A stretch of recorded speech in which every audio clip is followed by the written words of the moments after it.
ദൈവനാമത്തിന് മഹത്വം ഉണ്ടാകട്ടെ. ഞാൻ John Thomas. Journey to the സാംസിന്റെ 176 ദിവസത്തിലേക്ക് ഏവർക്കും സ്വാഗതം.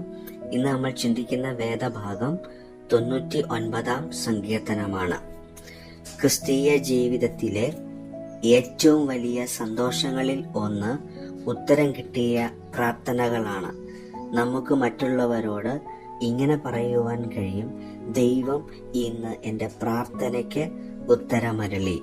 അല്ലെങ്കിൽ ആരെങ്കിലും നമ്മളോട് പറയുകയാണ്, പ്രാർത്ഥിച്ചതിന് നന്ദി, ദൈവം എനിക്ക് ചെയ്ത് എന്തെന്ന് പറയാം. സങ്കീർത്തനക്കാരൻ ഇതിനെക്കുറിച്ച് എഴുതുന്നു, അവന്റെ പുരോഹിതന്മാരിൽ മോശയും അഹരോനും അവന്റെ നാമത്തെ വിളിച്ചപേക്ഷിക്കുന്നവരിൽ ശമൂവേലും ഇവർ യഹോവയോട് അപേക്ഷിച്ചു, അവൻ അവർക്ക് ഉത്തരമരുളി.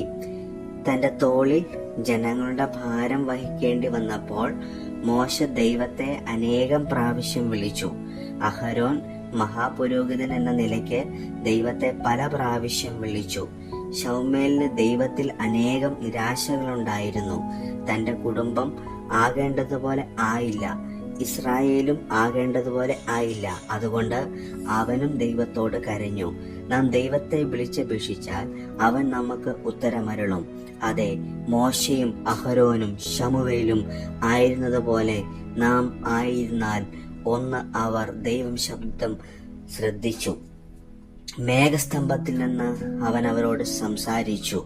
നിങ്ങൾ എന്നിലും എന്റെ വചനം നിങ്ങളിലും വസിച്ചാൽ നിങ്ങൾ ഇച്ഛിക്കുന്നത് എന്തെങ്കിലും അപേക്ഷിപ്പീൻ, അത് നിങ്ങൾക്ക് കിട്ടും. നാം ദൈവത്തോട് സംസാരിക്കുവാൻ ആഗ്രഹിക്കുന്നു. നമ്മുടെ എല്ലാ പ്രശ്നങ്ങളും അവനോട് പറയുവാൻ ആഗ്രഹിക്കുന്നു.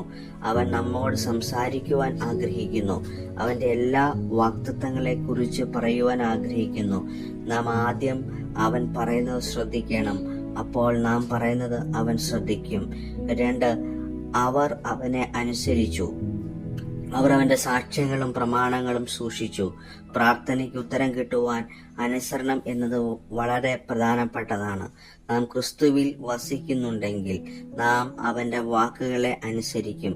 നമുക്ക് അവനെ വിളിച്ചപേക്ഷിക്കുവാൻ സാധിക്കും. 3, അവർ അവരുടെ പാപങ്ങളെ ഏറ്റുപറഞ്ഞു.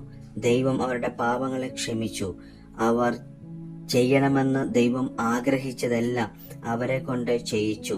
തൽഫലമായി അവർ ദൈവത്തെ സ്തുതിച്ചു. പ്രാർത്ഥനയുടെ ഉദ്ദേശം ദൈവത്തെ മഹത്വപ്പെടുത്തുകയാണ്. നമ്മുടെ ദൈവമായ യഹോവയെ പുകഴ്ത്തുവീൻ, അവന്റെ വിശുദ്ധ പർവ്വതത്തിൽ നമസ്കരിപ്പീൻ. നമ്മുടെ ദൈവമായ യഹോവ പരിശുദ്ധനല്ലോ. സ്വർഗത്തിലുള്ള എന്റെ മഹാപുരോഹിതൻ എനിക്ക് വേണ്ടി പക്ഷപാതം ചെയ്യുന്നു എന്നറിയുന്നത് എത്ര സന്തോഷകരം. എനിക്ക് ആവശ്യമുള്ള കൃപയ്ക്കായി എപ്പോൾ വേണമെങ്കിലും അവന്റെ അടുക്കിലേക്ക് കടന്നു വരാം. ആമേൻ.